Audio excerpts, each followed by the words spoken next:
30 years of Roberto's in Amsterdam. I came here 15 years ago, so I've been half of the story of Roberto's. When I came, I met Roberto Payer, who of course is the founder of the restaurant, and his ideas, his taste, his ideology is inbuilt in Roberto's. And of course, we had a conversation about food, gastronomy, when I came for the first time for the interview. And we realized that both of us love Tuscany. He was going to Lucca quite a lot. I think he still goes to Lucca. He's from Friuli, but he goes to Lucca all the time. And my most beloved tutor in Italy had been a Tuscan, Aimo Moroni. So it was in me to cook like the Tuscans, in a very austere way. And then, of course, we talked about the Rovelline from Lucca. The Rovelline is a very simple but wonderful dish, like all things Tuscans.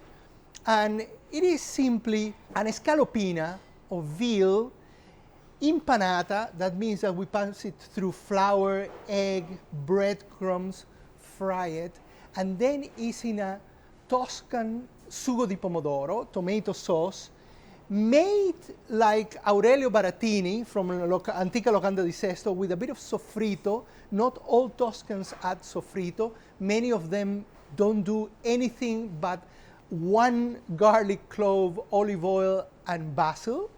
But Aurelio, which is what I love, he adds this sofrito, so he has many layers of complex flavor there, but it still manages to taste very traditional. Rovelline in the old times were actually the leftovers or the Sunday meal, of the Sunday roast. Let's say there was a roasted veal, and all the leftovers they will cut, slice, do the impanatura, meaning in breadcrumbs, egg and breadcrumbs, and then put it in the sauce. With one particular, let's say, characteristic, which is they put in the tomato sauce capers. And they say odori. Some of them put oregano. Some of them put salvia. Aurelio doesn't put anything. Some of them put basilicum. It tastes delicious, don't take me wrong, but I don't think it captures the essence of the dish, which is like a leftover meal. So very simple. We have the veal scallopini. We put salt and pepper on both sides. Very simple technique. Then flour. And the idea of the flour is, of course, so the egg can stick to the meat, and then you put it in breadcrumbs. These days, after the influence of the Japanese, many chefs use panko breadcrumbs. They really make a beautiful golden impanatura, but you wouldn't see that in Italy. They do pane raffermo, which is the one we use for the papa al pomodoro. If you go to the other video, you will find it. And then pan fry it in hot oil. And there's something interesting. When I was giving the masterclasses in Roberto's, many people asked me, do you actually cook with extra virgin olive oil? And I said, yes. I know that you've heard that using olive oil, extra virgin olive oil to cook is a kind of a crime because all the perfumes go away when you heat it up. But the Italians do cook at lower temperatures.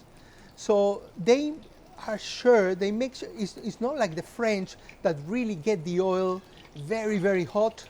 The Italians cook low heat, medium heat, never high heat. So if you cook something in extra virgin olive oil, you actually get the gains of extra flavor if you take care of not burning the oil. And then meanwhile, I'm gonna fry a few capers in olive oil, 1 tablespoon per portion, until you get the nice golden color. It doesn't take long. What you're gonna do is actually put them in the sauce. You don't worry too much if they are not completely cooked inside. Actually, you should leave them a little bit pink inside, something like this. And these are my capers. One of the things some chefs do for the Rovelline is they put a garlic clove, but not chopped. like the Spanish do, but just broken like this, and they leave it in the oil to infuse. It gives a flavor, but then you can take it out, and it doesn't sort of make it the dish too strong. So you fry the capers, and this is a dish of what the Italians say called cucina povera.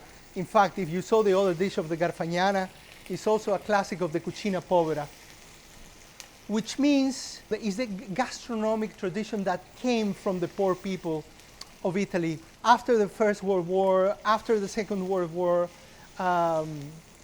they developed these things. And they use anchovies, parmesan, capers to enhance the flavor, to produce very tasty dishes with cheap ingredients.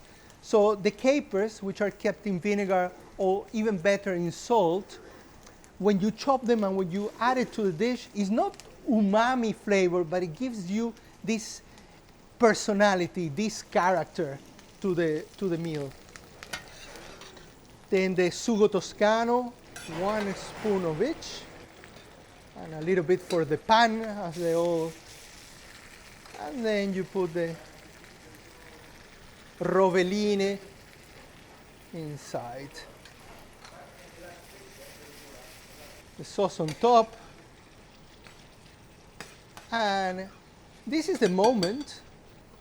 Actually, you can put a bit of fresh black pepper last minute, a bit of salt, depending on how salty is your sugo. And this is the moment where you put the aromi.